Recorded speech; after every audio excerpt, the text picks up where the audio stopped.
Good morning सभी बच्चे को दिशा मैथमेटिक्स क्लासेस सीखे हैं।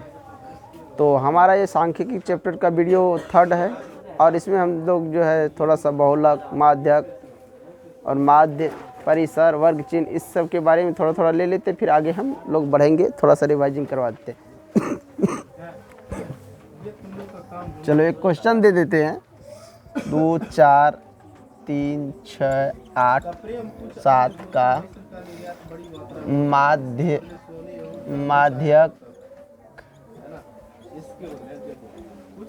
बहुलक, माध्यक बहुलक और परिसर ज्ञात करें। जल्दी बना के दिखाओ। माध्य भी बताना है, माध्यक भी, बहुलक भी और परिसर इसका बताना है। यह आंकड़ा दिया हुआ है और ये आंकड़ा कैसा है? अवर्गीकृत। तो जल्दी इनका माध्य बताओ तेजी से।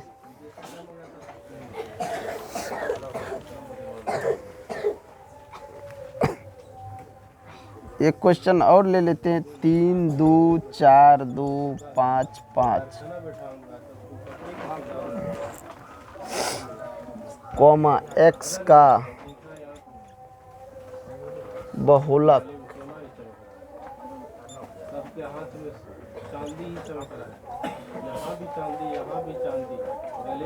5 है तो x का मान होगा।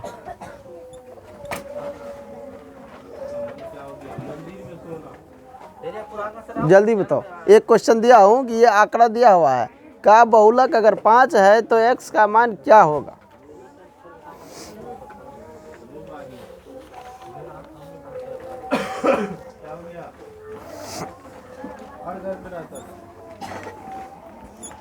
तीन, 5, 2, 1, 6 का माध्यक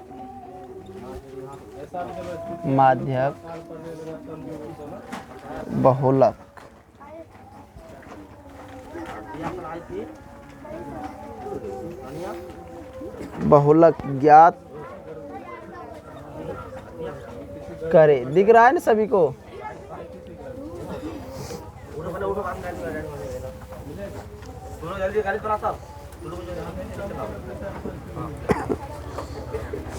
चलो जल्दी, ये 3 सवाल ले लिए हैं और इन तीनों सवाल को बनाओ तेजी से। चलो आ जाओ, बना लिया। देखो सबसे पहले कह रहा है कि इन आंकड़ों का माध्य, तो माध्य बराबर सूत्र हम जानते हैं, सभी परीक्षणों का योग बटे कुल परीक्षण की संख्या, 3 सबका योग कर लेते हैं। 2 + 4 + 3 + 8 + 6 + 7 ये सबका योग कर लेते हैं। जितने संख्या है 1, 2, 3, 4, 5, 6, 7, या 3 भी है 7, तो 7 से संख्या से भाग दे देंगे। तो 2 और 4 6, 6, 3 9, 9, 8 17, 17 6 23, 23 7 30, 3 33 बट्टा में 7। माध्य तो यही निकल गया। अब इनका कह रहा माध्यक निकालने के लिए, तो इसको हम असेंडिंग ऑर्डर में ले आएंगे, उसके बाद माध्य निकाल लेंगे। 2, 3, 4, 2, 3, 3 है 2 बार, उसके बाद 4, उसके बाद 6, फिर 7, फिर 8 असेंडिंग ऑर्डर में ले लिए। अब हम क्या करेंगे, 3 को इधर से और 3 को इधर से छांट दिए तो बच जाता है 4। तो हमारा माध्यक निकला 4। माध्यक कितना निकला? 4। तो ये हो गया माध्य और ये हो गया माध्यक। उसके बाद कह रहा बहुलक ज्ञात करने के लिए, तो बहुलक वह संख्या होगा जो सबसे ज़्यादा बार आया हो। तो सबसे ज़्यादा बार इसमें देखेगा 3 आया है 2 बार, तो बहुलक क्या हो गया? बहुलक बराबर 3। आगे समझ में। अब कह रहा परिसर। परिसर मतलब होता है बड़ी संख्या माइनस छोटी संख्या, यहाँ हो जाएगा। तो बड़ी संख्या इसमें देखा जाए तो 8 है और सबसे छोटी 2 है, तो 8 में से 2 घटा देंगे तो 6 निकलेगा, परिसर आ जाएगा। आगे समझ में। अब नीचे की सवाल की बात करें, इसमें कह रहा है कि मान के चलो ये आंकड़ा यहाँ से यहाँ दिया हुआ है, का बहुलक 5 है। इन आंकड़ों का बहुलक 5 है तो x का मान क्या होगा? आंकड़ा में देखो 3 2 4 2 5 5 x का बहुलक 5 है, तो x का मान क्या होगा? हम लोग जानते हैं कि बहुलक में क्या होता है कि जो संख्या सबसे अधिक बार आता है वही संख्या बहुलक होता है। तो अब यहाँ पे देखो तो 2 भी 2 बार है कि नहीं, अब 5 भी 2 बार है, और उसके बाद ये 1 बार है, ये 1 बार है। लेकिन यहाँ कह रहा है कि 5 ही बहुलक है, इसका मतलब x के जगह 5 है, तभी तो 3 बार होगा तो बहुलक हो जाएगा, क्योंकि 3 बार तो दूसरा संख्या है नहीं, और ये 3 बार जैसे ही हुआ तो यही बहुलक हो जाएगा। तो इसलिए हम कह सकते हैं कि x का मान 5 रखेंगे तो 5 3 बार हो जाएगा, सबसे अधिक बार 5 आ जाएगा और 5 बहुलक हो जाएगा, इसलिए x का मान 5 हो गया। इसलिए x का मान क्या हो गया? 5 हो गया। अब यहाँ पे भी एक आंकड़ा दिया है, कर माद माध्यक बहुलक ज्ञात करें, तो इसका भी तुम लोग कर लोगे, यानी कि सबका योग कर लेंगे तो उसमें जितना संख्या उसे भाग दे दें, माध्य निकल जाएगा। असेंडिंग ऑर्डर में लाएंगे, जो बीच वाला हो जाए असेंडिंग, जैसे मान के चलो माध्यक निकाल रहे हैं तो सबसे पहले 1 फिर 2 फिर 3, उसके बाद है 5 फिर 2 बार है 6, तो मान के चलो इधर से भी 2 काट दो, इधर से भी 2 काट दो, यहाँ पे 2 को संख्या बच जाता है बीच में, तो इन दोनों को जोड़ के होता है 8, 2 से भाग दे देंगे 4 निकल जाएगा माध्यक। अब माध्य की बात करें तो मान लो इन दोनों को सबको जोड़ लेंगे तो 6 1 7 2 9 5 14, 14 या 9 23, ये हो जाता है 23 बटा में 1 2 3 4 5 6 माध्य हो गया। अब बहुलक की बात करें सबसे अधिक बार इसमें 6 आया है तो बहुलक हो गया 6। आज समझ में? तो इस तरह ये हमारा सवाल बन गया। अब हम लोग देखो ये माध्य माध्यक बहुलक ज़रूरत कहाँ होता है, ये सब जो हम लोग पढ़ते हैं तो इसका ज़रूरत कहाँ होता है? तो बड़े बड़े बिजनेसमैन फैक्ट्री जो चलाते हैं, कंपनी सब जो है, उन सबको ये चीज़ का ज़रूरत होता है, समझ गया? अगर पूछे केंद्र प्रवृत्ति का उपयुक्त मापक कौन सा है तो हम लोग क्या बोलेंगे? माध्य माध्यक बहुलक, ये सब है केंद्र प्रवृत्ति का उपयुक्त मापक, समझ गया?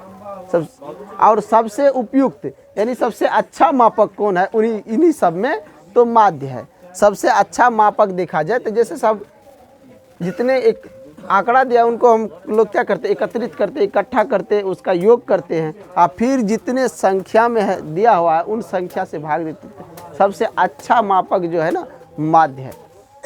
वैसे केंद्र प्रवृत्ति का मापक ये सभी है, लेकिन सबसे अच्छा बोले तो माध्य है, ये ध्यान रखना, सबसे अच्छा बोले तो माध्य है। अब हम लोग थोड़ा सा क्लास लेके चलते हैं, यानी कि क्लास समझता है? क्लास का मतलब हुआ वर्ग, क्लास का मतलब वर्ग।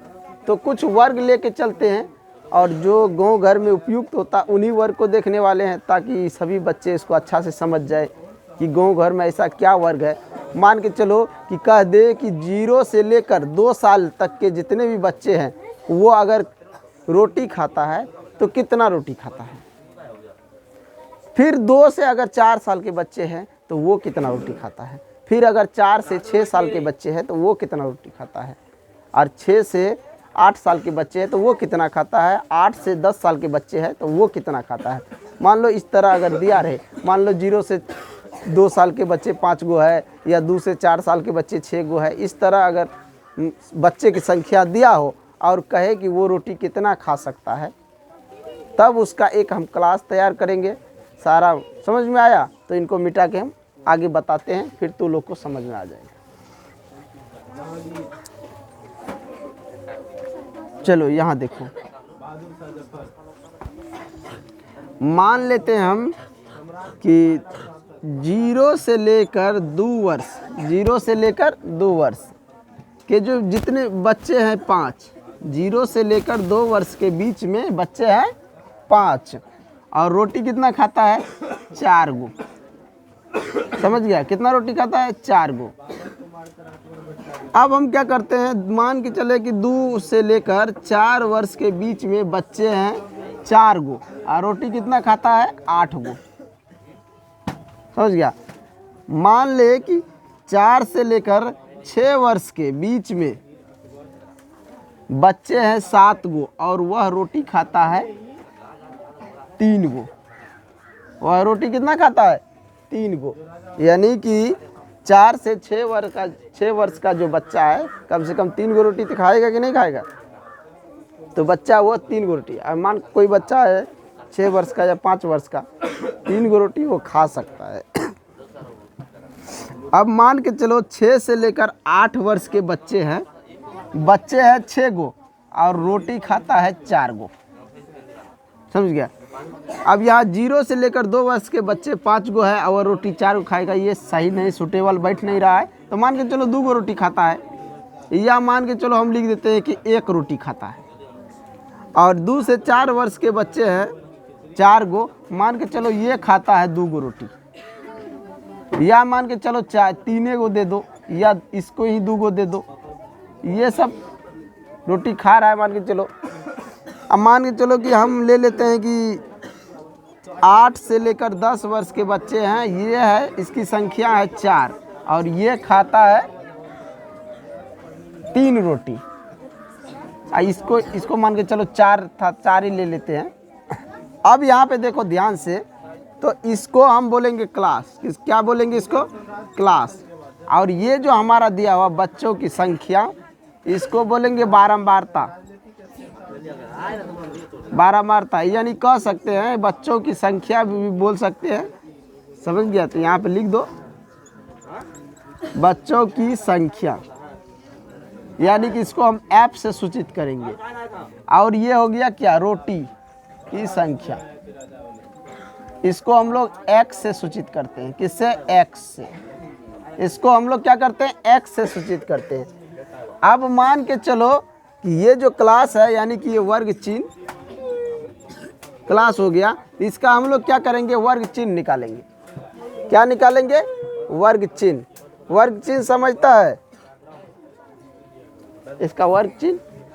लेकिन अगर हम मान के चलो ये जो निकला हुआ है, यही पे तुम्हारा जो है ना वर्ग चिन्ह निकलेगा। यही क्या निकलेगा, वर्ग चिन्ह। तो मान लेते हैं तो ये सब अब दिया हुआ था, तो लेकिन यहाँ पे जो ये है, यही संख्या तुम्हारा वर्ग चिन्ह के द्वारा निकलेगा। तो मान के चलो कि यहाँ पे 2 से, और इसको दोनों को जोड़ेंगे या 2 से भाग देंगे, कितना होगा, 0 और 2 को जोड़ेंगे 2 से भाग देंगे तो कितना होगा, 2 गो संख्या, इसलिए 2 से भाग दी तो 1 निकला। अब यहाँ पे देखो 4 और 2 को जोड़ेंगे कितना, 6 होगा, और 6 में 2 से भाग देंगे तो कितना निकलेगा, 3। अब यहाँ पे देखो इन दोनों 6 और 4 कितना होगा, 10। 10 में अगर हम 2 से भाग देंगे तो कितना होगा, 5। अब यहाँ पे देखो 8 और 6 कितना हुआ, 14। 14 में 2 से भाग देंगे तो 7। और यहाँ 8 और 10, 18 में 2 से भाग देंगे 9। अब इन संख्या के इसके साथ हम गुना कर देंगे, f गुना x, वर्ग चिन्ह और बारंबारता जो दिखता है f से बारंबारता, ये वर्ग चिन्ह x हो गया। इन दोनों को हम गुना कर देते हैं, तो 5 एकम 5, और ये 4 तिया 12, और इधर ले लेते हैं 7 पंचे 35, यहाँ जो 6 सते 42, और ये कितना 9 चौका 36। इन सब का योग कर लेते, इसको हम सिग्मा से सूचित करते हैं, सिग्मा fx, यानी सब का योग। अब इसको जो है ना हम n से सूचित करते हैं, इसको कितने से, n यानी नंबर, संख्या कितना है, 1 2 3 4 5, इन सबको जोड़ लेते हैं, कितना होगा, 5 और 4 9, 9 7, 5 4 9 7 16, और 16 और 6, 16 6 कितना हुआ, 22 4 26, इधर भी जोड़ लो, 36 और 42, 4 3 7, 6 2 8, 78, 78, और इधर हो गया तुमको 30, जोड़ देंगे तो 108, 108 में 5 जोड़े तो 113, 113 में 12 जोड़े तो 125, 125 में 5 जोड़े तो 130। तो हमारा यहाँ पे पूरा आ जाएगा, ये सिग्मा fx हो गया माध्य। अगर इसका कहीं माध्य निकालने के लिए तो क्या लिखेंगे, सिग्मा fx बट्टा n, या n/2 कर सकता है यहाँ पे, तो ये आ जाएगा 130 बट्टा में 2, ऐसे समझ में, ये कितना 130 बट्टा में 26 कर दो, 26 आ जाएगा। तो ये इस प्रकार का सवाल दिया रहे, मान के चलो ये तुम्हारा क्लास दिया रहेगा, और यहाँ पे जो बच्चे की संख्या होगा या कुछ भी दिया हो जो आंकड़ा बारंबारता होगा वो दिया रहेगा और इधर तुमको कहेगा निकालने के लिए। आए समझ में, इधर कहेगा निकालने के लिए। तो ये तो मैं समझा रहा था। अब तुम लोग को मैं एक सवाल देता हूँ और इसमें बनाने के लिए बोलता हूँ। चलो यहाँ पे देखो, एक क्वेश्चन दिया हुआ है, इसका वर्ग अंतराल यानी क्लास दिया हुआ है।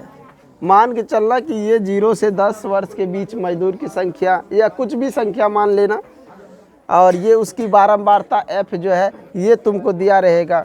मान के चलो 3, 5, 4, 6, 2, ये f जो है ये वर्ग अंतराल भी दिया रहेगा, f जो है बारंबारता वो भी दिया रहेगा। कहेगा वर्ग चिन्ह निकालने के लिए, उसके बाद कहेगा fx निकालने के लिए, वर्ग चिन्ह और fx कहेगा निकालने के लिए। आए समझ में? तो हम लोग इसको कैसे निकालेंगे उसको देखते हैं। देखो वर्ग चिन्ह जैसे ही बोलेगा निकालने के लिए, तुम लोग क्या करना, अब यहाँ पे देखो इनको दोनों को जोड़ लेना और 2 से भाग दे देना। दोनों को जोड़ के 2 से भाग दे देना। तो 0 और 10 को जोड़ेंगे, 2 से भाग देंगे तो 5 आएगा। 10 और इसको जोड़ेंगे तो कितना होगा? तो अब यहाँ 10 और 20 और 10 को जोड़ेंगे 30 होगा। 30 में अगर हम 2 से भाग देते हैं तो 15 आ जाता। आता है कि नहीं? उसी तरह यहाँ अगर चलो 30 और 20 को जोड़ते हैं 50 होता है। अगर भाग देते हैं 2 से तो 25 आता है। यहाँ भी देखो 30 और 40 दोनों को जोड़ते हैं 70, अगर 2 से भाग देते हैं 35। अब यहाँ पे देखो 50 और 40 को जोड़ते हैं 90, और 90 में 2 से भाग देते हैं तो ये आता है 45। तो हमारा यहाँ पे n जो है वो कितना आ गया? 45। n कितना आ गया? 45 n नहीं आएगा, यानी कि इसको जोड़ना है। ये होगा, सॉरी बच्चे, ये नहीं, ये होगा n। इसको जोड़ लो, कितना हो रहा है? 6 2 8 और 5 3 8, 8 8 16 4 20। n जो होगा वो 20 होगा। अब हमें क्या करना, बारंबारता और वर्ग चिन्ह जो निकला है उसको गुना करना है। अब इसको गुना कर दो, 5 3 15, इसको गुना कर दो, 15 5 75, इसको गुना कर दो, 25 चौका 100, इसको गुना कर दो, 6 5 30, 36 18 और 3 21, इसको गुना कर दो, 45 दूना 90। ये हो जाएगा तुम्हारा सिग्मा fx का योग। कितना हो जाएगा? जोड़ लो इसको, 5 5 10 का 0 हासिल 1, 9 1 10, 10 7 17, 17 1 18, 1 19 हासिल 1, 2 1 3 1 4, ये हो गया 490। अगर कहेगा, देखो ध्यान रखना कि माद को जो है हम लोग x से सूचित करते हैं। माद को किससे सूचित करते हैं? x से। इसका फार्मूला होता है सिग्मा fx बटा में n। सिग्मा fx बटा में n होता है इसका फार्मूला, माद निकालने का फार्मूला। और ये याद रखना, ये जो हम दिए हैं वर्ग अंतराल, ये वर्गीकृत में है। इससे पहले जो जितने हम बता रहे थे वो था अवर्गीकृत, और ये है वर्गीकृत। इस पर मैं एक स्पेशल वीडियो और बना दूंगा। वर्गीकृत अवर्गीकृत संख्या यानी आंकड़ा किस प्रकार से रहता है, किसको हम वर्गीकृत बोलेंगे, किसको अवर्गीकृत बोलेंगे, ये भी बता देते हैं। तो पहले जितने भी हम माद माध्यक बहुलक बता रहे थे सब था हमारा अवर्गीकृत में, और ये है हमारा वर्गीकृत में।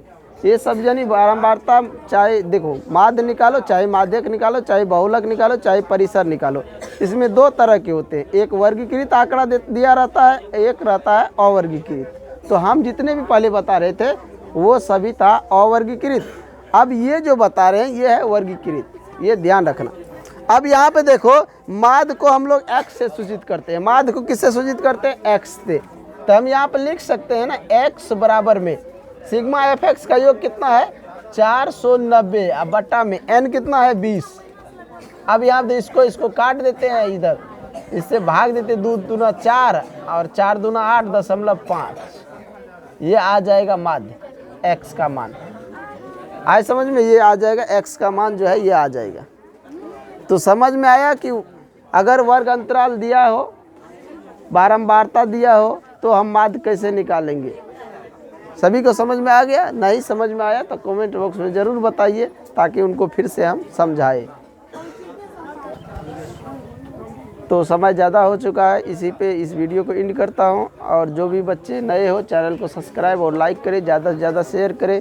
अब माध्य निकालने की 2 विधि है जो कि हम अगले वीडियो में बताएंगे, डायरेक्ट और इनडायरेक्ट, समझ गए। इसके बाद फिर हम वर्गीकृत बहुलक, वर्गीकृत परिसर, वर्गीकृत माध्यक, इन सभी के बारे में बताएंगे। वर्गीकृत माध्यक क्या है, यानी कि वर्गीकृत आंकड़ा दिया हुआ रहेगा, उसका माध्यक बहुलक ये सब निकालेंगे, तो ये हम बताएंगे अगली वीडियो में। जय हिंद, जय भारत।